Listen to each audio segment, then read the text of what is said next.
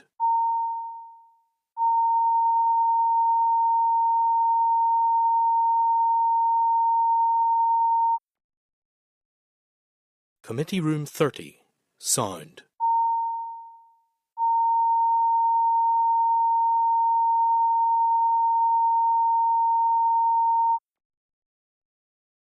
Committee Room 30, Sound.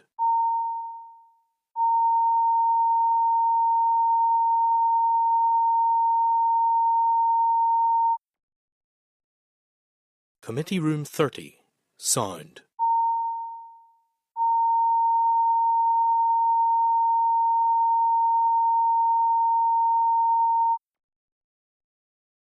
Committee Room 30, Sound.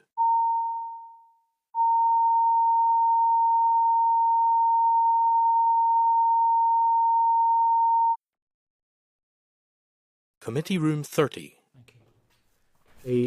Thank you. We're now back in public session. During our closed session, members had a discussion into the way forward with regards to inquiry into gaps in equality legislation. During that time, members agreed that the clerk would bring forward by early April further information and a further draft report for us to work on. Thank you. Moving forward then, that takes us to our draft forward work programme. Can I refer members to page 203 of the pack and seek your agreement then, as a result of some of the previous discussions which we had today, to postpone the briefing for next week from the Truth Recovery Independent Panel co-chairs and to facilitate, in order to facilitate a further meeting with regards to our work on the programme for government. That meeting will be reconvened at a date to be agreed in the future. Okay. Can I also advise members that Birth Mothers for Justice have confirmed that they will be briefing the committee on the 12th of March rather than the 19th of March. Members agreed to note that change. Members should also agree that we would reschedule some departmental briefings on items of business to facilitate our committee's strategic planning session, which is scheduled for March. Members, an update on the EU affairs from the departmental officials has been moved to the 30th of March rather than the 9th of April to accommodate a dedicated session on our inquiry as previously indicated. Members content to proceed with the remaining briefings as set out in the work programme. Are there any additional areas? And indeed, maybe when we look at our planning session, we will be looking at additional areas that we might want to programme in for the committee. Chair? Yes, Claire. I had briefly mentioned to you in the quarter about a meeting with someone, but maybe that'll come at a later stage. It's I suppose it's related. Drop it in the meeting now, and then it will form part of our planning as well. Yes, please. So get it on the record now. Yeah, sure, great. It's kind of related to the ending violence against women and girls piece. I met with Hourglass, which is a local organisation in relation to action against elder abuse. And I've kind of even referred to it in the programme for government conversation around the lack of data. You know, we can talk to the number of domestic abuse victims across Northern Ireland, but we don't know the ages of those groups, and how we deal with domestic abuse victims is different, sadly, by age. You know, and I would be concerned that actually quite a significant proportion, if not majority, is that older age group, particularly because of how we define domestic abuse now as well. And again, how we deal with that is quite pertinent. So I would be keen to have them in front of the committee in relation to that, and also the PFG and the data stuff. I must admit, I'm a bit concerned that the department thinks they have enough data, because it's certainly not what I'm told anytime I speak with the various groups who are trying to advocate for the causes that they know on the ground are happening. So that's two sort of points there. Thanks, Claire. And in relation to violence against older people aspect, I think that's something which we can now factor in a planning meeting for future commentary at the committee. And with regards to statistics area which you raised today in the programme for government, please continue with that, either by writing a question to the clerk, which can go back to the executive office, or come prepared to raise some of those questions next week or in the subsequent weeks as we work through the programme for government. Yeah, appreciate that, Chair. Thank you. Can we move on then to correspondence? Okay. Can I refer members to pages 213 to 217 of the pack for a summary of your committee correspondence? And there are a number of items to draw attention to. 10.3, Department of Justice, Immigration Law and Legal Aid Funding. Yes, this was raised by, wasn't it Advice NI who were here? And they raised concerns about the ongoing industrial action, and there is a detailed response from the department in respect of that. Hopefully we can note that and share that information with Advice NI. Okay, can I refer members into yes, that's page 222 of the pack. And you will note that the Minister has proposed increases to immigration remuneration for lawyers, and that significantly is greater than that being proposed for any other area of legal aid work in Northern Ireland, meaning legal aid lawyers are able to undertake this work at a rate of pay that reasonably compensates them for their time. So again, we've agreed to note that correspondence and to forward it to Advice NI by way of invitation. I appreciate that it's part of a larger issue in respect of legal aid disputes, but in respect of that discrete area, I think there's reasonable belief that area has been, hopefully is resolved in terms of the offer that's been made. 10.4, Committee for Communities, Wastewater Infrastructure. Again, members, page 225 of the meeting pack. The committee's been copied into correspondence from the Committee of Communities and the Executive Office requesting capital investment in wastewater infrastructure is prioritised to ensure essential social housing and development projects can proceed without delay. Again, I think that is a matter for noting the correspondence, and it's an ongoing story in terms of both programme for government and ultimately the budget. Timothy? Yes, Chair. If I could ask, and that was one of the ones I had on my list, what role has the committee in trying to help prioritise that? They've copied us in the correspondence. What role do we play, or essentially is that a decision for the executive table?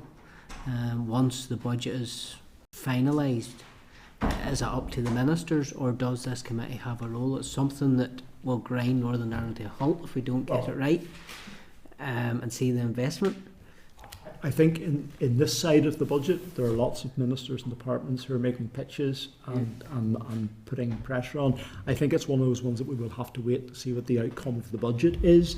Ultimately, then it becomes once the budget is agreed and agreed by the executive, then those are departmental considerations, and the committees will be doing the scrutiny of that. I think we're being informed about it, and that's okay, but we're being informed about it at a high level. The reality of the day-to-day work will be done in the Infrastructure Committee once the budget has been determined in respect of that.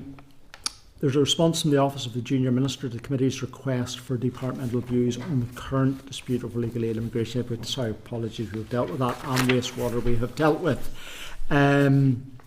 Executive Office Draft Budget 25-26, this takes us on to that, the Equality Impact, page 326 of the meeting pack, and a response from the Department's Committee's request asking the Department to consider the equality impact in the draft budget.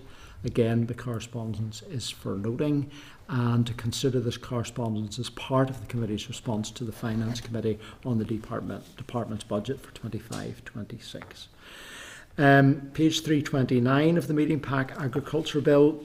Committee for Agriculture is seeking the views of all statutory committees on the Agriculture Bill. Included in its correspondence is the bill as introduced, and an explanatory memorandum and bill research paper produced by RAISE. Again, this is a matter for noting, but should we wish to send any response to the committee, that would have to be done by the 21st of March. So, members, there's next week's meeting, which will be the 12th, and the meeting after that, which would be the 19th, as an opportunity to make a response. So if you've any particular issues, send them through, but otherwise I'll put it on for the 19th as an opportunity. Okay. Do you want to seek a view from TEO on the bill to see if they have any comments? I know the bill itself is it's coming up to second stage. Yes. Is it? Yeah. Look, would do no harm, I suppose, to seek a comment from TEO on it. I definitely do think we should submit a committee response, because it is quite, it's what the bill is proposing is quite serious in terms of the mushroom sector anyway. So unless anybody else has thoughts on it. Those are ultimately matters which will be dealt with in granular detail in terms of the committee. And given that the Minister has been given authority from the Executive to bring forward the bill, asking them what to think about it's perhaps a circular question, but we'll see. You have time in order to consider that. Well, I suppose just on the back of that, Chair, and yes, I'm assuming the bill has well not been passed by the Executive, but they've been made aware of it. Yes. Could we maybe ask TO exactly what detail the Executive was made privy to at that stage? I understand within the bill itself there is talk of discretionary powers being granted to the Minister without any replacement programme put forward, so if you could maybe bottom that out.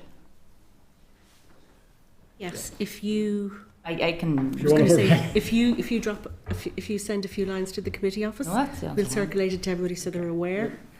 And we can use that to inform correspondence, if that's okay. I think that's fine, but I think at a high level, ministers present their draft bills to the Executive for approval. The Executive approves them, and therefore there's a reasonable expectation that the Executive parties will support the bill going through. But that's not to suggest that people will not bring amendments. Of course they will do as bills follow through.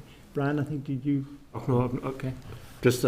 Well, I think we're just being asked as a matter of routine. It is unfortunate. I don't think there's any particular angle, for TEO. Certainly happy to hear anyone's views, regarding this, but I think it's just as a matter of routine, as they've written to all committees. It's a process piece. So the following items, and perhaps we should note for our record, item 10.2, investment strategy, Northern Ireland delivery of the tracking system, investing activity report. 10.5, NISRA quarterly sick absence update for the Northern Ireland Civil Service, October 24 to December 24. Did I read somewhere that the TEO had one of the best non-absence rates? Yes. Okay. Item 10.7, Northern Ireland Judicial Appointments Commission Annual Report and Accounts for 23-24. Press release from the Department of Justice was provided an executive summary and a report on the review carried out by the Domestic Homicide Review Panel. 10.9, press release from the Executive Office following the publication of Young People's Attitudes to Refugees and Asylum Seekers in Northern Ireland 2024. Indeed, that's perhaps something worth reading, taking into consideration the previous conversation which we had. It's a very positive, potentially very positive piece of work in respect of that. 10.12, Correspondence and Public Accounts Committee regarding primacy. So can I ask members if they wish to note the following items of correspondence carried over then from last week? And the list is as follows. Item 10.14, a save the date from the Centre for Public Policy Administration at Queen's University to a seminar entitled The Potential for Artificial Intelligence in the Public Sector on Tuesday 15th of April. Again, an interesting topic, particularly as reference was made to that in the programme for government. 10.17, press release from the Executive Office and the First and Deputy First Minister approving a £9 million investment in the Urban Villages Initiative, and I believe I remember that statement was made in the House. 10.15 and 10.16, Hansard report from the oral evidence session with regards to the Christian Institute and the Women's Rights Network on the 12th of February. 10.18, 33rd report of the Examiner Statutory Rules to the Assembly and appropriate committees. There are no rules for the attention of the committee on this occasion. 10.19, correspondence from the Finance Committee regarding a response from the Department of Finance, which has provided further detail and figures in relation to the employer's national insurance costs and funding. An estimated cost for the 2025-26 for TEO is £1 million. Are there any other items of correspondence, Timothy? Did you have a list of something you wanted to raise? Just come back to 10.12 regarding the Public Accounts Committee regarding the RHI. Can we ensure that the Department of Economy pick that up? Because it seems to be, it's no longer on their books. And I think it says your committee may wish to consider these reports going forward. So as TEO, I think it's important that the Department of Economy lift that and take ownership of that. In 1013, the post-EU exit matters was obviously we cancelled that briefing on the basis that we hadn't got written papers, and now it transpires that on this occasion officials had not anticipated needing to provide written briefings. If you ever need a clarification of how much they disregard the role of the committee, there it is. That any time TEO or any of the officials are coming before us, the least we should expect is a written briefing well in advance. I just wanted to highlight that, and I think that's following on from the comments I made earlier about our table papers arriving very late in the day. We now have this as the excuse why we didn't have the written briefing, that they hadn't anticipated providing one. It's a serious issue. It's a big issue within the department. There's a lot of staffing involved, and I think when they come back we need to ensure we have them papers well in advance, and it's not just oral evidence we're relying on. With regards to RHI, are you suggesting that we just draw that piece of correspondence to the Department of Finances? Department of Economy, just to make sure it doesn't fall to the wayside. I believe they have been dealing with it, but to be sure, absolutely happy that we just draw it to their attention. Yeah, the chair could write to the chair of that committee and say, ask. look, are you, we've seen this. How are you dealing with it? Right, are you dealing with this? Okay, that's fine. And with regard to the comment with regards to the Executive Office, I can assure you of my experience in this Assembly over many years in virtually every single committee of it. There are times when officials feel it unnecessary to communicate properly with it. It's not the exclusive purview of the Executive Office, believe me. The only way's up then, Chair. Right. Moving on to any other business, can I draw members' attention to a letter from First and Deputy First Minister informing committee of their intention to make a written statement on the appointment of a Commissioner for Older People, and there is a copy of that statement, and that statement has also been circulated embargoed to members earlier today. For me, that raises an interesting point, not in respect of any criticism of this appointment, but rather I feel uncomfortable that we remain to not have a Commissioner for Public Appointments. I think at that high level oversight of all public appointments gives them that mark of clear and independent appointment. And while I appreciate that there are other commissioners in place and that the Public Appointments Commissioner has a panel of people to work with, I've raised questions, and I know others have raised questions with in the House over the appointment of the Public Appointments Commissioner. I understand that once again you get that woolly language, it's in process, but I've gone back and sought a timeline in respect of that. But yes, clearly a step in the right direction in appointment for a Commissioner for Older People. Bearing in mind that the gap has been relatively short, I think that's probably quite a good appointment coming forward at this stage. Any other business, members? Okay, thank you. So the date and time and place of next meeting is next Wednesday, the 12th of March at 2 p.m. in this room 30. Thank you. We are now going to close the session.